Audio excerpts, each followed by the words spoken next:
ഗ്രാമിക ന്യൂസിലേക്ക് സ്വാഗതം. കണ്ണൂർ പയ്യന്നൂരിൽ യുവതിയെ വീടിനുള്ളിൽ മരിച്ച നിലയിൽ കണ്ടെത്തി.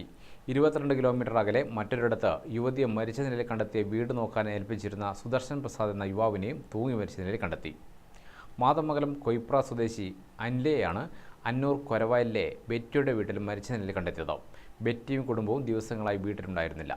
ടൂർ പോകുന്നതിനാൽ വീട് നോക്കാൻ മാതമംഗലം സ്വദേശി സുദർശൻ പ്രസാദിനെയായിരുന്നു ഏൽപ്പിച്ചത്. വീട് നോക്കാൻ ഏൽപ്പിച്ച ഈ സുദർശൻ പ്രസാദിനെയാണ് മാതമംഗലത്ത് തൂങ്ങി മരിച്ച നിലയിൽ കണ്ടെത്തിയത്. അനില എങ്ങനെയാണ് ബെറ്റിയുടെ വീട്ടിൽ എത്തിയത് എന്നതിലും അവ്യക്തത നിലനിൽക്കുകയാണ്. യുവതിയുടെ മൃതദേഹം കണ്ടെത്തിയ കൊയ്പ്രയും യുവാവിനെ തൂങ്ങി മരിച്ച നിലയിൽ കണ്ടെത്തിയ മാതമംഗലവും തമ്മിൽ 22 കിലോമീറ്റർ ദൂരമുണ്ട്. സംഭവത്തിൽ ദുരൂഹതയുണ്ടെന്നും അന്വേഷണം നടക്കുകയാണെന്നുമാണ് പോലീസ് അറിയിക്കുന്നത്. രണ്ടുപേരുടെയും മരണങ്ങൾ തമ്മിൽ ബന്ധമുണ്ടോ എന്ന കാര്യം ഉൾപ്പെടെ അന്വേഷിച്ചു വരികയാണ്. യുവതിയുടെ മൃതദേഹത്തിന് 24 മണിക്കൂറിലധികം പഴക്കമുണ്ട്.